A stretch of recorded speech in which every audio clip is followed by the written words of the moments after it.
All right, so I've started the recording. I'm going to go ahead and share my screen.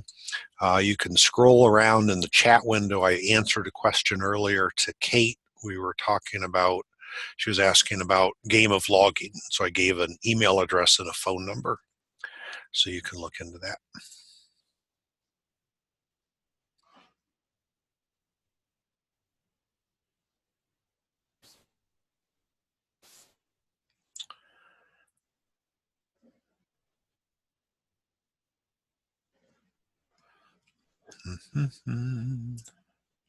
There we go.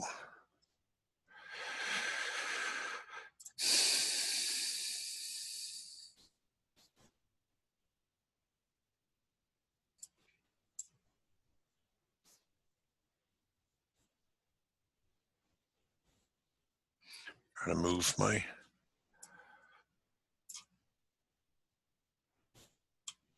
there we are. Okay, so you can see the first slide. I take it working with foresters.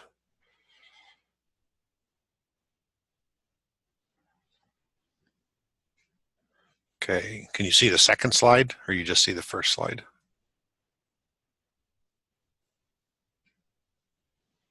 Okay, perfect. All right. I mean, it doesn't matter if he's the second slide because it comes up next anyway.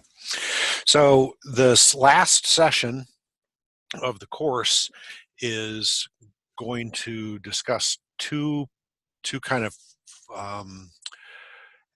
synthesis topics. One is working with foresters. So foresters are a group of people, a profession that can help you in many of the things that you're doing in terms of woodlot management. And the second one is going to be about planning. So foresters can help you with the planning process, although you can also do some of that planning process yourself. So the two will go together. We'll do one and then the other so that you can keep them straight. And I'll stop the recording and start the recording as we go through those. So why do we care about foresters? Their goal is to give guidance on how to manipulate and utilize woody plant environments. That's what they're trained to do, and the woody plant environments is in quotes to reflect the broadness of what their training is. So they have, foresters will have training in wildlife, in soils, in hydrology, in harvesting, in tree identification, in inventory techniques, in planning. So they have a very broad base of training. And because of that, they should be able to provide some very good assistance. What's noteworthy and maybe a little unfortunate is that usually their training does not include things like silvopasture and maple and mushrooms. So some of them are developing those skills, and you'll need to find foresters who have that ability. So these, in that capacity, foresters can provide what we call technical assistance, or the specific information for how to do things. And foresters are able to help owners. Most owners want to do the right thing, so foresters can help them do that. And selecting the forester should be based largely upon your objectives. So if you have, especially if you have an agroforestry kind of objective, such as maple syrup or silvopasture or mushrooms, some of that. So the mushrooms is probably the easiest because essentially you may not need a forester to help with that. You saw Steve's presentation, and a lot of it's just selecting trees that you can then harvest. But silvopasture and maple is going to require some manipulation of the forest, and that's where a forester is going to be especially valuable. So we're going to talk about the different types of foresters tonight. We'll look at how to select a forester to suit your needs. We'll talk about the services that a forester might be able to provide. We'll talk about how you pay a forester, and then some important contract clauses that you can use when you have a forester. Key message here is that you should be prepared. So you need to, being prepared basically is that you need to know what your objectives are. And then the second is you need to keep track of this relationship. It's no different than any other kind of business relationship, and you have to pay attention to what's going on and be willing and able to ask questions if something doesn't make sense to you. So in New York, there is no legal definition of a forester. Anybody can print up a business card and say that they're a forester. Other states, notably the New England states, all have either a license or a registration process for a forester. New York does not. So you need to do some background and talk to the forester about things like their educational background. And you can have foresters that have a 2-year degree or a 4-year degree. 2-year degree foresters are usually thought of as technicians, but there are some very good technician foresters out there doing the work. They typically have the same technical kinds of backgrounds that a 4-year forester has, but just not the breadth of educational training. You would also want to think about the experience that a forester has, whether they've been on the job for 1 year or 10 years, the kinds of services that they're going to provide, and we'll talk about each of these in more detail. I like to find out what professional affiliations foresters have. And the value of the professional affiliation, one is just a commitment to the profession, but secondly, it's a chance for them to acquire continuing education. If a forester graduated 10 years ago or 15 years ago and they've never had any continuing education, there's a lot of details that they are missing out on. So that for me is actually one of the key criteria for picking a forester, is what kind of continuing education commitment they have. And then some foresters also go through a post-graduation certification. So there are certified foresters, which is a credential that's offered by the Society of American Foresters, that's SAF. And to become a certified forester, that means that you have a certain educational background and you have a certain annual completion of continuing educations. Then there are also some third-party green certifications that are available. So you can ask the foresters if they have any post-graduation certification standards. There are going to be there's several types of foresters. One of these is what we'll call public service foresters, or just generally public foresters. So these are people that have usually a 4-year degree, and they work on tax dollars. So the primary foresters in New York State, the State Forestry Agency is the DEC. So if you talk about a public service forester, you would be working through the Department of Environmental Conservation. These foresters will come to your property prepaid, so it's not quite free, right? You've already paid for it. Every state has a state forestry agency. The initials, the letters are always going to be different. In some states, it's in Pennsylvania, it's the DCNR. In Vermont, it's the Vermont Lands and Forests or something like that. So every state is a little bit different, but there's a state forestry agency. Many of the county and state agencies also have foresters. So in New York, for example, the Soil and Water Conservation Districts, some of them, but not all of them, some of them have foresters. And many of them in New York, I know many of the Soil and Water Conservation District employees are trained as foresters, but working as a soil and water conservationist. So they have a background in forestry, but have not been practicing as foresters. But they have good information because of that. And then academic institutions will have foresters. And each of these different groups the foresters serve a different functional role. There are some associations and non-governmental organizations who have foresters. So in New York, for example, Audubon, New York has a forester on staff, and the Catskill Forestry Association has a couple of foresters on staff. So these are landowner associations and conservancy and kind of special focus organizations. They will oftentimes work directly with landowners. But as we'll see in a minute, depending upon who pays the forester, that dictates, what you need to be thinking about in terms of how aligned they're going to be necessarily with your ownership objectives.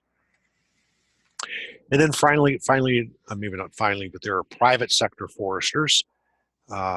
So these are either consulting foresters. So a consulting forester is a forester who hangs out a shingle. They work for themselves.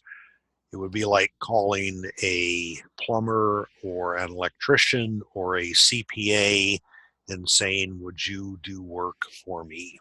And then you work out the deals, the arrangement with that. The other type of private sector forester is an industrial forester.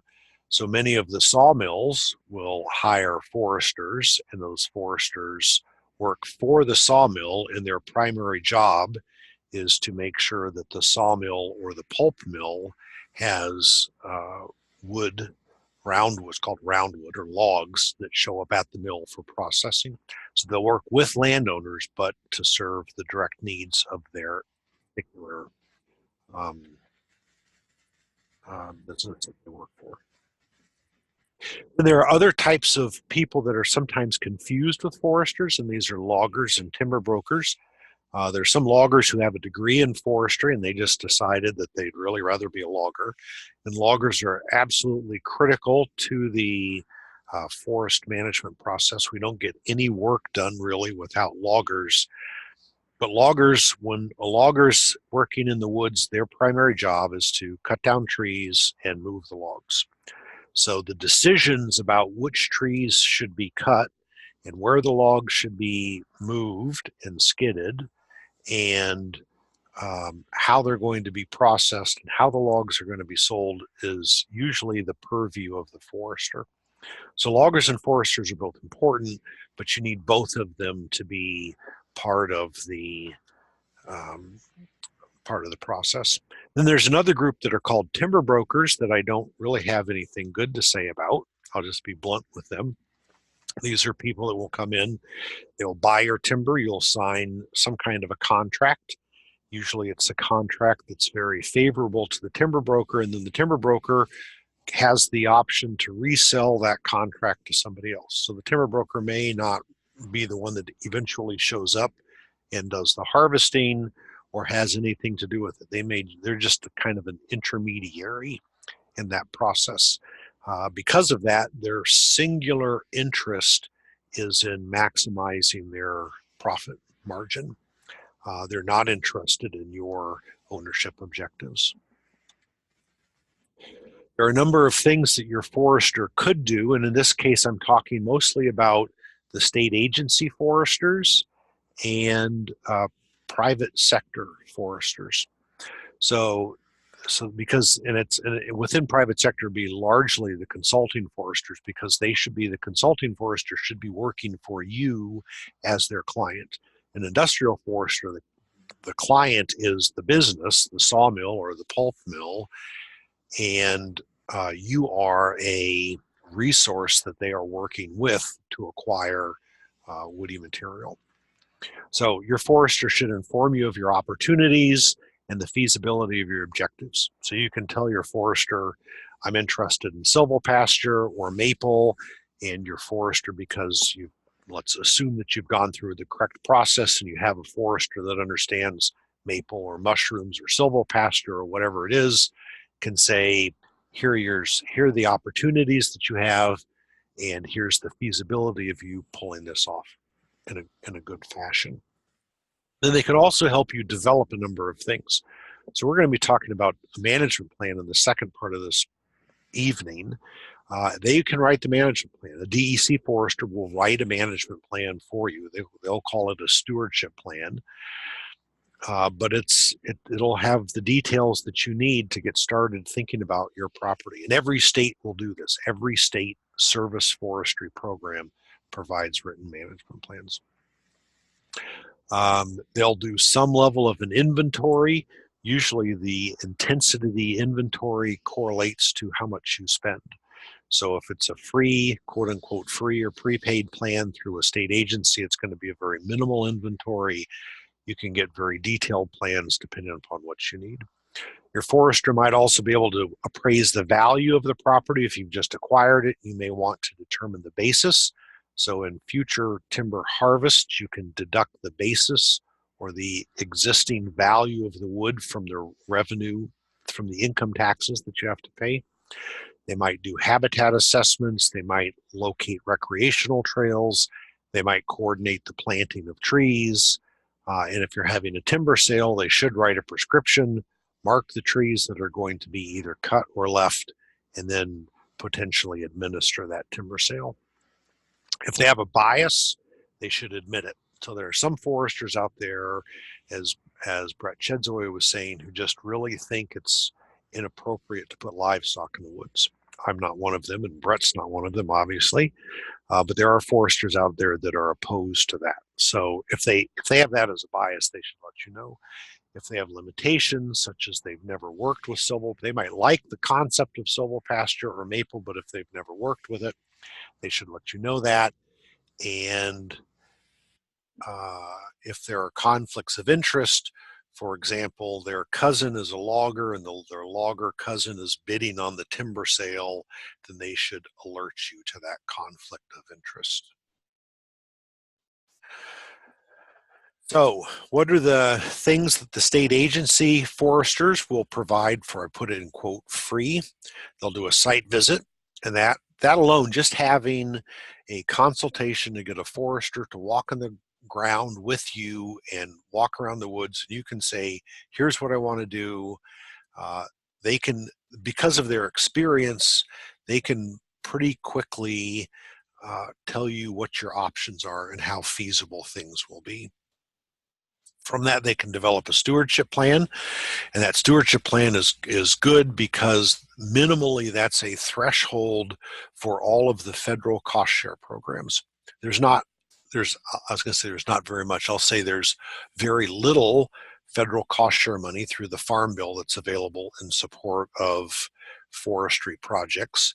It falls under the EQIP title of the Farm Bill, but you will be absolutely prohibited from any of those federal programs unless you have a stewardship plan.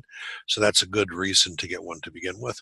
And then that forester can give you advice on your goals. So you can say, I want to do maple, and your forester can say, you can do this now because you've taken this course, but your forester can help you think about, are there enough maple trees to do what I want to do? Or if you've gone out and done some point sampling, you can show those data to the forester and just say, does this look right? And explain what you've done, and your forester can kind of give some guidance on that.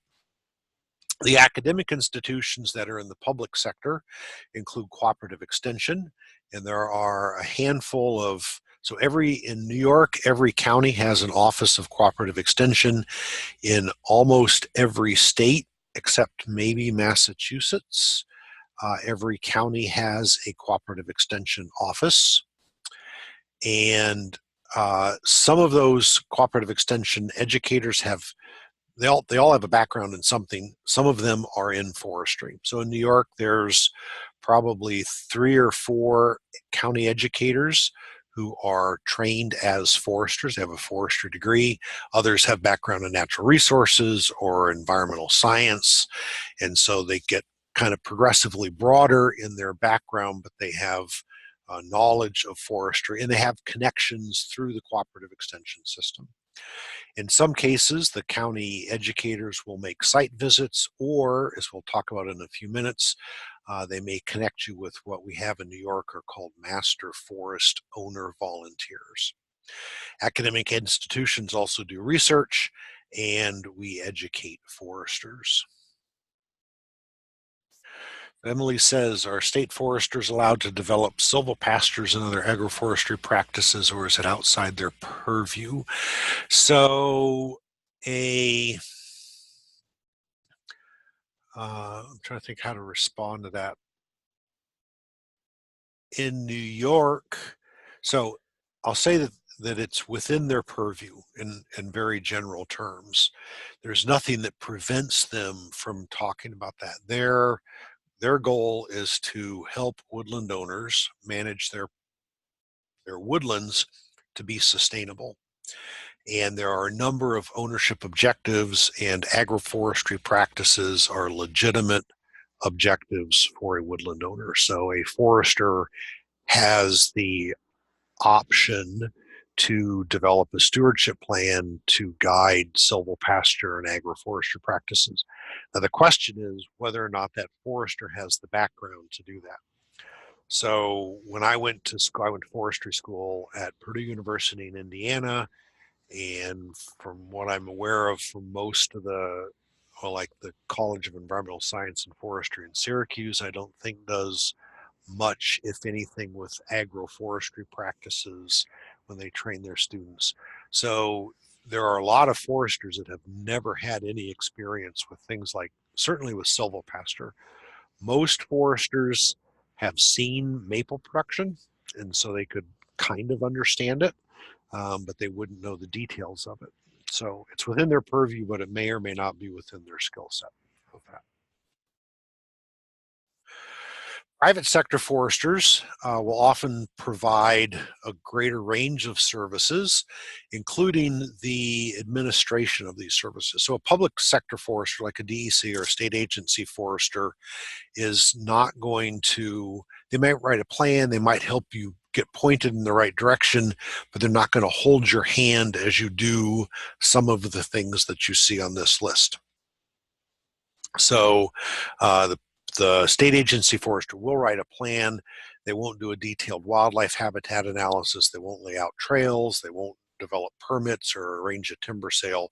But those are all things that the private sector could potentially provide. So again, foresters have different skill sets. And many foresters, the two most common things that foresters do are write plans and arrange timber sales. Some of the other things, it depends a little bit, and it's not dissimilar from some of the other professions. If you go, in the medical profession, you have orthopedic surgeons, and even within orthopedic surgeons, you have some that specialize in knees and some that specialize in hips. You have auto mechanics that specialize in diesel engines versus gasoline engines. So it's not dissimilar from other professions. And this is where you just have to think about talking to your forester and asking what their experiences are. We'll go into more of those details in a minute.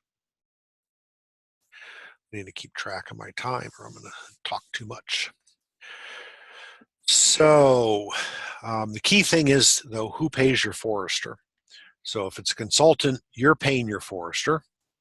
If it's an industrial forester, the mill is paying the forester. And so that has some bearing on the allegiance that they will have to you as the landowner. Now, that doesn't mean that an industrial forester is going to treat you poorly. I'm not saying that. But you need to be conscious of who is paying your forester. Timber brokers, as I said before, I don't have anything good to say about. I've stated all this. So essentially their role is to broker the timber. And their goal is not to necessarily, and typically not to care about whatever your goals might be. How do you find a forester? There are lots of different ways, and there's an article on the Moodle site that is titled Working with Foresters. I wrote that a few years ago, and it essentially goes through this whole presentation. A good place to start is a visit with a DEC regional forester. So those are scattered around the state, so rather than just me saying your state agency, I'll just say DEC, and you all just remember that I'm thinking about all of the state agencies. So the state agency foresters will come out and make a visit. You can ask them for a list of consulting foresters in the area. They typically do not give you a recommendation. They may have insights about who has certain skills and who does not. So that's an option. Cornell has what's called a Master Forest Owner Volunteer Program. These are woodland owners just like you, and I would encourage any of you that are of a volunteer spirit to consider becoming a Master Forest Owner Volunteer. It's not important what you know or your technical skill, it's about your willingness to help other people and serve as a volunteer. So it's the equivalent of Master Gardener, but on the woodland owner side. So we put you through a 5-day training program, and then when woodland owners call and ask for a visit, One of the regional directors will contact you if you're close by and say, hey, can you go give a visit? So, and to have volunteers who have an interest in woodlands as well as in farming is really useful. So there's about 10 or 15% of the people that call for a visit are interested in things like agroforestry projects. You can also work with landowner associations, forest owner associations. In New York, these would be the New York Forest Owners Association, the Catskill Forest Association. They will often have field tours and woods walks and conferences and things like that. And so you can go there and see if there are foresters that advertise or that participate. That's a good way to get a list of names. Some of your neighbors may have worked with a forester, so that's a good option. You can look at some of the professional associations, the Society of American Foresters, the Association of Consulting Foresters, the New York Institute of Consulting Foresters. So these are all options, and essentially what you're trying to do is make a list of who are the foresters in my area. That's step number one. The second step is to evaluate the forester, the quality of the forester. And this is not to suggest that, I mean, there are good foresters and bad foresters, just like, whatever your profession is, there are good people and there are bad people. So how do you sort out the good from the bad? As I said earlier, one of my key criteria is to think about and to ask about continuing education, their involvement with professional societies. Very importantly, talk about their work experiences. If you want somebody to do silvopasture, ask them what experience they have in silvopasture. Maybe they don't have any direct experience, but they've been on workshops or they've read papers about it or things like that. Talk to their references, uh, find out what kinds of education and certification they have, and then finally, uh, go look at some of their previous jobs. If you can get a hold of some of their references, maybe you can go visit their woodlots and see what their experience was. Minimally, though, talk to the references and ask them what kind of training they have.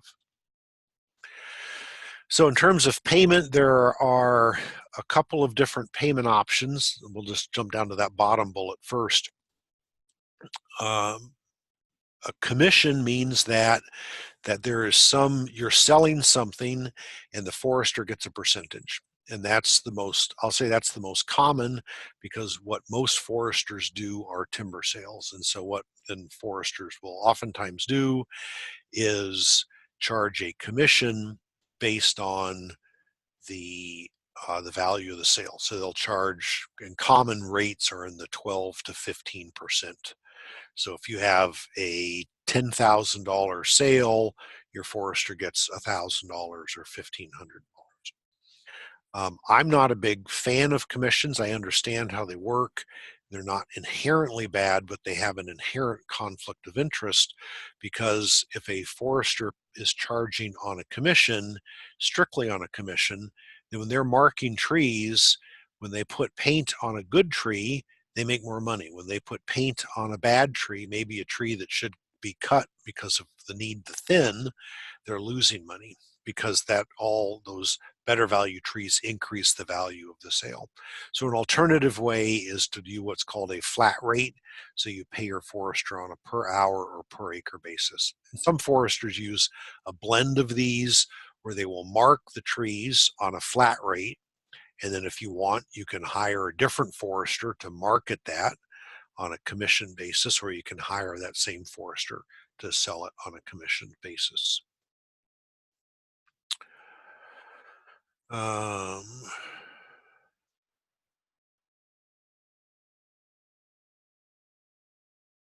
okay, so Emily says, well, as Ron says, um, I got several questions. Let me back up here. Kate says, DEC provides these services for free. Why would someone hire a consultant? Because the consultant can go into more detail. So if you wanted an inventory of your property, for example, a DEC forester, the state agency forester, is not going to do that. They may walk through your property. They may put in a couple of quick sample points just to calibrate their eye, but they're not going to do the same amount of detail that a private sector forester would do. They will write a stewardship plan, which is kind of a general plan, and as pertains to Ron's question, it is not sufficient for the 480A tax plan. So 480A in New York is called the New York State Forest Tax Law. Every state has a tax law. New York has one of the poorest tax laws in the nation. There's efforts to try to get it changed a little bit to make it a little more amenable to woodland owners. But the stewardship plan is not sufficient for that. You have to hire a forester to do that. If you have a farming enterprise and are in New York, are in ag assessment, you are able to claim woodland acreage in support of your agricultural enterprise. And that's often a much kinder and gentler option to get a tax break on your forest land than going into 480A. There are a lot of negative attributes of 480A. So Emily says NRCS in Michigan, they're federal employees. EFOTG. I remember seeing that. I can't remember what the acronym stands for. So in New York, we don't have a practice for silvopasture, for example, and probably not for alley cropping, but there are other field office technical guide. Thank you. So it's a technical specification. It's like a written document. It's 2 pages or it's 10 pages, and it says, here's how you do silvopasture. So they have one of those for how do you thin your woods or how do you apply herbicides to interfering vegetation. They don't have that for silvopasture and alley cropping. Probably they don't have that in New York. But if there are specific aspects of silvopasture that you want to include, like fencing, for example, they do have a field office technical guide that talks about how to put up fencing to keep livestock out or in. So there may be a workaround, and I'm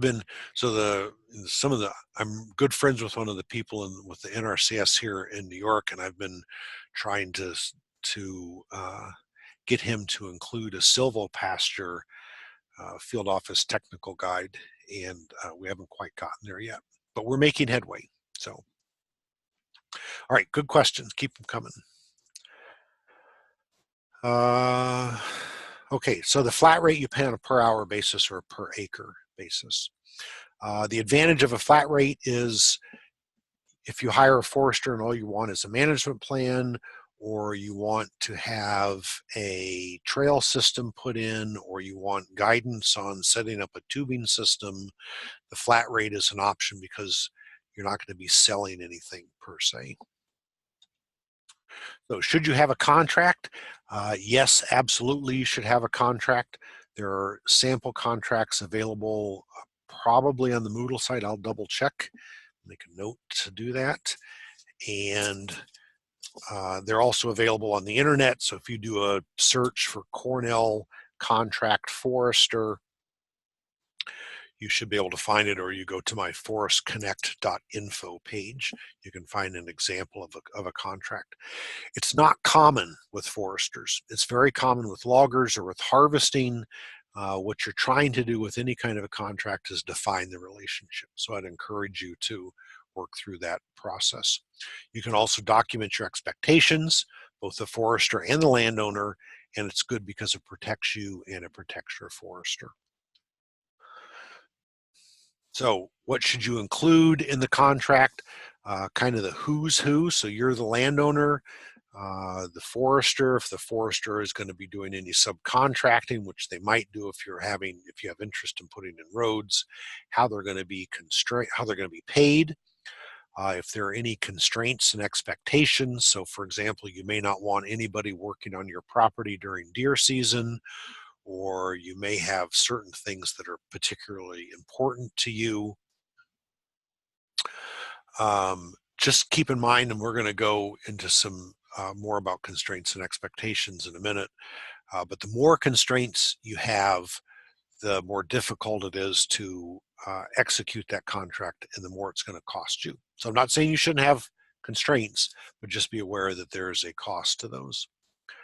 So if the forester, the forester should enumerate the services that they're going to provide and give some kind of a schedule. There might be a glossary to clarify some terms. I strongly encourage you to have your attorney review the contract, and you can look at an example, as I said, on my Forest Connect page. So I wrote that contract. I worked with a forester to develop it so that it would at least kind of make sense. And then I worked at a friend of mine who was an attorney that did a pro bono review of it. And basically it's kind of at an entry level. So it would take a lot of, maybe not a lot of work, it would take some work, and be open to a discussion with your forester. So I'm not saying that this sample contract that you can find is the best thing out there, but it will give you some ideas and a way to start a conversation. So here are some of the constraints that you might consider if there are any new developments. So maybe you're planning to have your forester arrange for a timber sale and write a prescription, and then what happens if you have an invasive insect comes into the area. Your forester's going to want you to prove that you have ownership of the property and grant him or her access. There may be some details about post-contract activity. There should be some details about what constitutes a termination of the contract. So it may just be when the timber sale is done or when the management plan is written, how you're going to make changes in the contract, who carries liability, whether or not that contract can be transferred, which I would say it probably would not, and then who arranges for and has oversight on subcontractors. So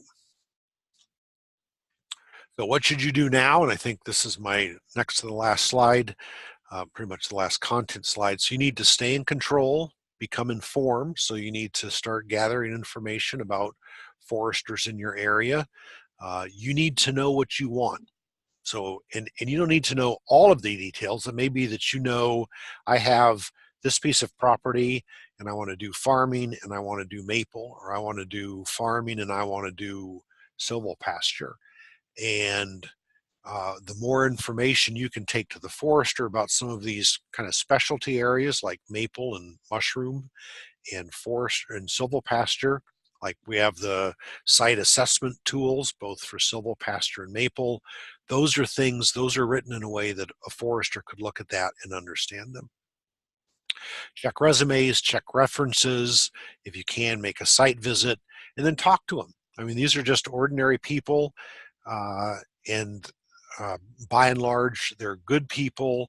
Some of them, the forester that does a great job for your neighbor may just click with your neighbor, or maybe your neighbor has one set of interests that align with that forester's interests, and that's why that works. And maybe that will or will not work for you. So it takes some time. Jake said earlier he spent 4 months going through the process of working with foresters to get to the point where he's ready to start talking with loggers. So it does take time, but it's time well spent. All right, so you have my contact information. And some of you have already joined the cornellforestconnect.ning.com. That's our social media site. It's free to join. And what it does is it puts you in contact with other woodland owners. There's hundreds of people that are now subscribed to that. It's a place that we post information, and you can go and you can ask questions. So, all right, let me stop sharing.